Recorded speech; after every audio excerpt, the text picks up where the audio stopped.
Hello viewers, আসসালামু আলাইকুম। আপনি কি নতুন বাসাবাড়ি করার কথা ভাবছেন?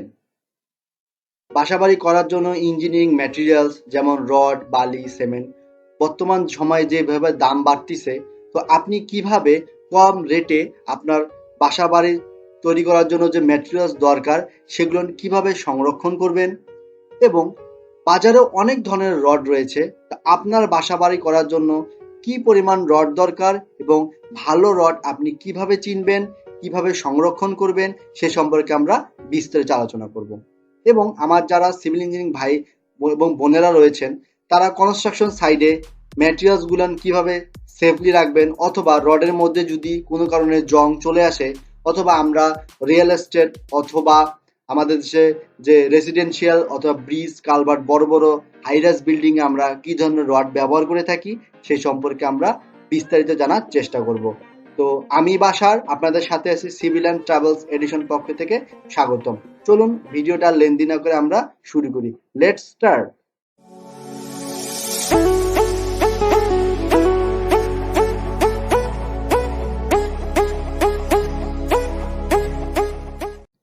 ডিয়ার ভিউয়ার্স, ধন্যবাদ আমাদের সাথে থাকার জন্য। প্রথমে আমরা জানবো আমাদের দেশে কত সাইজের রডগুলো সাধারণত অ্যাভেলেবল পাওয়া যায় এবং কোথায় সেগুলো ব্যবহার করা হয়। আমাদের দেশে সাধারণত 8 mm থেকে শুরু করে 55 অথবা 60 mm পর্যন্ত রড পাওয়া যায়, যেগুলো সাধারণত রিয়েল এস্টেট কোম্পানি এবং আমাদের দেশের যে বড় বড় ব্রিজ কালভার্ট এগুলো সবগুলোতে এই ধরনের রডগুলো ব্যবহার হয়ে থাকে। তো সাধারণত আমাদের যে রিয়েল এস্টেট কোম্পানিগুলো হাই রাইজ বিল্ডিং অথবা লো রাইজ বিল্ডিং এগুলো স্ট্যান্ডার্ড অথবা টাই, মেইন কথা হচ্ছে আমাদের যে মেইন রডটা থাকে সেই রডটাকে ধরে রাখার জন্য আমরা স্ট্যান্ডার্ড অথবা টাই ব্যবহার করে থাকি। এরা সাইজ সাধারণত 8 mm, 10 mm এবং 12 mm রডগুলাই সবচেয়ে বেশি ব্যবহার করা হয়। তাছাড়া আমাদের দেশে মেইন বার যেটা থাকে সেটা সাধারণত মেইন বারটা সাধারণত থাকে হলো টেনশন এবং কম্প্রেশন জোনটাকে লোডটা ক্যারি করে কলাম অথবা বিমের মধ্যে ট্রান্সফার করে দেয় একদম সয়েলে, যার কারণে আমাদের মেইন বারটা একটু মোটা দিতে হয়। তো এই মেইন বারটা সাধারণত 16 mm থেকে শুরু করে আপনার হলো রেসিডেন্সিয়াল অথবা কমার্শিয়াল বিল্ডিং এ আমরা 32 mm পর্যন্ত ব্যবহার করে থাকি। কিন্তু আপনারা যদি আরো বড় বড় স্ট্রাকচার, যেমন আমাদের বাংলাদেশে বর্তমান অনেক প্রজেক্ট হচ্ছে, মেট্রো রেল, পদ্মা সেতু, ফ্লাইওভার, এগুলাতে সাধারণত আমাদের 28 থেকে শুরু করে 55 mm রড পর্যন্ত ব্যবহার করা হয়। তবে এই জিনিসটা কিন্তু আমাদের ডিজাইন কোড এবং ডিজাইনার অনুযায়ী লোড ক্যালকুলেশন করে যে ডিজাইনটা দেয় সেই ভেরি করে আমরা কিন্তু এই রডগুলোর সাইজ ব্যবহার করে থাকি। আপনি চাইলেই কিন্তু বিভিন্ন জায়গায় বিভিন্ন ডাইমেনশন ব্যবহার করতে পারবেন না, কারণ যারা ইঞ্জিনিয়ার ডিজাইন করে তারা কিন্তু লোড ক্যাপাসিটি দিয়ে তারপরে ডিজাইন করে থাকে। তো অবশ্যই আমাদের ডিজাইন কোড ফলো করে সেই অনুযায়ী রড কেনা উচিত। ডিয়ার ভিউয়ার্স, আপনারা যারা নতুন বাসা করবেন অথবা তারা জানেন না, অথবা আমাদের অনেক ইঞ্জিনিয়ার ভাইরা রয়েছে যারা রডের গায়ে অনেক সিম্বল থাকে, এই সিম্বলগুলো যদি আপনার ঠিক মতো পড়তে না জানেন তাহলে কিন্তু আপনি প্রতারিত হতে পারেন। আপনি টাকা দিয়ে জিনিস কিনবেন কিন্তু আপনাকে বললো 40 গ্রেড, কিন্তু আপনি যা দেখলেন সেটা হয়তো আরো ন্যূনতম, অথবা আপনি 72 গ্রেড রড কিনলেন কিন্তু সেটা দেখলেন আপনার 60 গ্রেড। তো এইরকম প্রতারণা থেকে রক্ষা পাওয়ার জন্য আপনাদের সাথে আমি কিছু পিকচার শেয়ার করছি, আশা করি এগুলো দেখলে আপনারা নিজেরাই বুঝতে পারবেন। প্রথমে একটা সিম্বল দেখতেছেন যে ASRM এবং দ্বিতীয় পিকচার হলো RSM। এটা সাধারণত মেনশন করে আমরা কোন ব্র্যান্ডের রডটা কিনতেছি। যেমন আমাদের দেশে অনেক ব্র্যান্ড রয়েছে, তো প্রথমে রডের গায়ে যে লেখাটা থাকে সেটা হলো ব্র্যান্ডের নেম, এবং কিছু রডের সাথে TMT লেখা থাকে, আবার কিছু B লেখা থাকে। এগুলো আসলে রডের কোন টাইপ সেই জিনিসটা মেনশন করে। যেমন TMT mean thermo mechanical treatment, এই জিনিসটা হলো আমাদের রডের যে আমরা প্রক্রিয়াজাত, এই প্রক্রিয়া সবচেয়ে স্ট্যান্ডার্ড প্রক্রিয়াজাত। এই স্ট্যান্ডার্ড প্রক্রিয়াজাতের মাধ্যমে আপনার রডটা যখন বেরোবে এর কি হবে, টেনসাইল স্ট্রেংথ এবং ইল স্ট্রেংথটা অন্যান্য রডের তুলনায় অনেক বেশি থাকবে, যার কারণে আপনি কিন্তু রডটা অনেক গুণগত মানটা অন্যান্য রডের তুলনায় অনেক ভালো হবে। এবং CWR এবং DWR এটা সাধারণত ভেরি করে হচ্ছে হলো আমাদের হচ্ছে টেনসাইল এবং yield strength ratio. Tensile and yield strength রেশিওটা কি, এটা হচ্ছে আমাদের যেমন শক্তি মাত্রা রয়েছে রডেরও ঠিক তেমনি শক্তি মাত্রা রয়েছে। এই যে রডের শক্তি মাত্রা তত বেশি সে তত বেশি আপনার লোড বেয়ারিং ক্যাপাসিটি সবচেয়ে বেশি। আমাদের দেশে সাধারণত 40 গ্রেড অথবা 60 গ্রেড অথবা 72 গ্রেডের রড সবচেয়ে বেশি ব্যবহার হয়ে থাকে। তো আপনি এটা বুঝবেন কিভাবে? এই জন্য আপনাদের বোঝার জন্য আমি আমাদের রডের গায়ের লেখা থেকে আপনাদের সাথে শেয়ার করতেছি এবং আপনারা ইজিলি বের করতে পারবেন। যেমন আমাদের এখানে লেখা আছে 500 DWR। তো আমি আপনাদের জন্য এই জিনিসটি অ্যাসাইনমেন্ট হিসেবে দেখেছি এবং আপনাদের সাথে সহজ করার জন্য আমি আপনাদের সাথে একটা জিনিস আরো শেয়ার করার জন্য শেয়ার করে দিচ্ছি পিকচারে।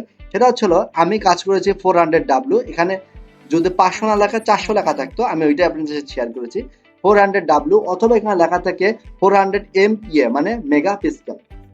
তা আমরা সাধারণত জানি 1 মেগা পিস্কেল সাধারণত 145 PSI। তো মানে 400 PSI যদি আমরা কাউন্টিং করি এবং সেটা যদি আমরা 1000 দিয়ে মাল্টিপ্লাই করি তাহলে সেটা আমাদের হলো KSI বা 58। এই 58কে আমরা সাধারণত রাউন্ড আপ করে 60 গ্রেড বলে থাকি। এবং ইউর ভিউয়ার্স, আপনাদের সাথে আমি অ্যাসাইনমেন্ট করছি, আপনারা যদি কমেন্ট করে দেন এবং কোন সঠিক রেজাল্টটাও আমি আপনাদের সাথে শেয়ার করব। আশা করি আপনারা এভাবেই সেম ডাইমেনশনটা জাস্ট 4400 জায়গায় 500 দিয়ে আপনারা ক্যালকুলেশন করবেন, তাহলে আপনারা গ্রেডটা পেয়ে যাবেন। আশা করি আপনারা ক্যালকুলেশন করে আমার সাথে শেয়ার করবেন এবং সঠিক না ভুল আমি আপনাদের সাথে কমেন্ট বক্সে ক্লিয়ার করে দেব। ডিয়ার ভিউয়ার্স, এখন আমরা দেখব আমাদের দেশে তো অনেক ধরনের রড পাওয়া যায়। এই রডগুলোর মধ্যে আপনি কোন রডটা কিনলে প্রতারিত হবেন না, অথবা কোন রডটা ব্যবহার করলে আপনার বাসাবাড়ি ভূমিকম্প সহনশীল হবে এবং যেটা আপনার জন্য অনেক সেন্সিটিভ ইস্যু, অনেক ভূমিকম্প অথবা আমাদের দেশে যে বর্তমান যে অনেক প্রাকৃতিক দুর্যোগ রয়েছে এই দুর্যোগগুলো থেকে আপনাকে রক্ষা করতে পারে। তো আমাদের দেশে সবচেয়ে বেশি ওয়েল নন হচ্ছে BSRM, AKS, KSRM, RSRM, তারপরে হচ্ছে হলো আপনার GPS ইস্পাত। এই রডগুলোর দাম কিন্তু সাধারণত বর্তমান যে বাজার রেট সেটা হলো 1,20,000 থেকে শুরু করে 95,000 পর্যন্ত ভ্যারি করতেছে। এই দামটা ভ্যারি করে সাধারণত কার্বনের পরিমাণের উপর এবং ওই রডের PSI এর উপর। যে রডের PSI যত ভালো হবে, যে রডের যত স্ট্রেংথ যত ভালো হবে, সেই রডের কিন্তু দামটা একটু বেশি হয়। তো আপনারা যারা হাই রাইজ বিল্ডিং করবেন তাদের জন্য আমি সাজেস্ট করব BSRM, KSRM, AKS। এই রডগুলো কিন্তু গুণগত মান অনেক ভালো। এবং যারা একতলা অথবা দুইতলা বাড়ি করতে যাচ্ছেন অথবা গোডাউন টাইপের কিছু করতে যাচ্ছেন, তারা কিন্তু আমাদের GPS, RSM অথবা আপনার BSI বন্দর স্টিল যেটা আমরা কিন্তু এটা ইউজ করতে পারি। এই রডগুলো কিন্তু খারাপ না, কিন্তু আপনার রড কেনার আগে অবশ্যই দেখতে হবে এই রডটা আপনার হলো খাঁজ কাটা আছে কিনা। অনেক সময় কিন্তু রড দেখা যায় যে খাঁজ কাটা থাকে না, অথবা আপনার রড গুলো খাঁজ কাটা কিন্তু কেটে যায়। এই জিনিসগুলো আপনাকে অবশ্যই চেক করে নিতে হবে। ভিউয়ার্স, তো ভবন নির্মাণ করার জন্য আমরা সাধারণত যে কনস্ট্রাকশন ম্যাটেরিয়ালস গুলান কিনে থাকি সেটা কিন্তু আমাদের শুরুতেই কিনে রাখতে হয়। কারণ কি, আপনি যদি কাজ শুরু করেন আপনার যদি মাল অ্যাভেলেবল না থাকে আপনার কিন্তু কনস্ট্রাকশনের কাজ যে কোনো সময় বন্ধ হয়ে যেতে পারে। তো নিজের সেফটির জন্য এবং আপনার বাসা বাড়ির কাজকে দ্রুত করার জন্য আমরা কিন্তু সাধারণত কিছু ম্যাটেরিয়ালস আগেই কিনে রাখি।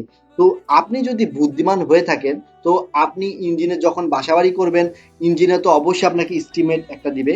তো যে পরিমাণ রড আপনার দরকার, যদি সেই রডের বর্তমান বাজার দর যদি কম হয়ে থাকে, সেই রডটা আপনার উচিত তার 50 অথবা 60% আগেই কিনে রাখা আপনার কাছে, অথবা যেখান থেকে আপনি রড সংগ্রহ করতেছেন সেখানেই রেখে দেওয়া। কারণ কি, আপনি রডটা যদি রোদ বৃষ্টির মধ্যে নিয়ে আসেন তাহলে এর মধ্যে কি কার্বনের অক্সিজেনের পরিমাণ বেড়ে যায়, যার কারণে এর মধ্যে জং চলে আসে।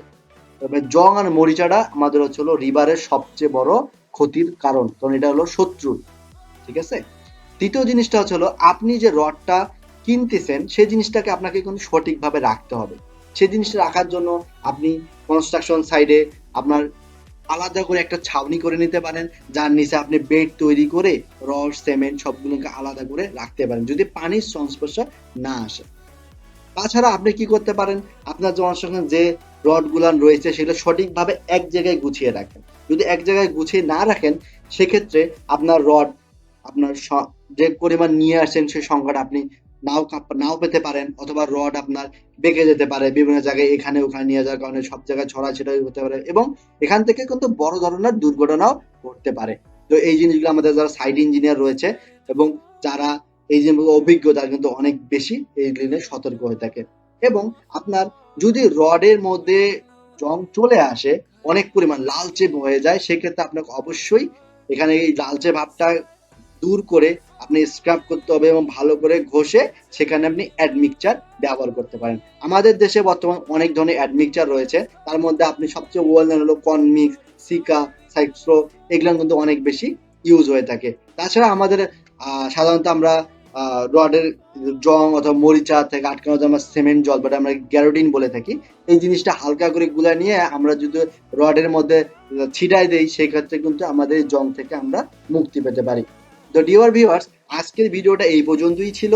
সামনের ভিডিওতে আমরা বর্তমান রডের বাজার রেট এবং কি অ্যাডমিক্সচারটা আমরা রডের সাথে কিভাবে ব্যবহার করে থাকবো, এবং যদি কনস্ট্রাকশন সাইডে যদি রডের মধ্যে প্রচুর পরিমাণ কোরেশন চলে আসে, তো আমরা কোন জিনিসটা ফলো করে এটাকে প্রোটেক্ট করতে পারবো সে সম্পর্কে আলোচনা করব। তো আপনারা যারা আমাদের চ্যানেলে নতুন, তারা অবশ্যই আমাদের চ্যানেলটাকে সাবস্ক্রাইব করে দেবেন এবং লাইক বাটনটা ক্লিক করে দিবেন। তো আশা করি আপনাদের সাথে নতুন ভিডিও নিয়ে আবার অতি শীঘ্রই দেখা হবে। Till then everyone happy. আসসালামু আলাইকুম।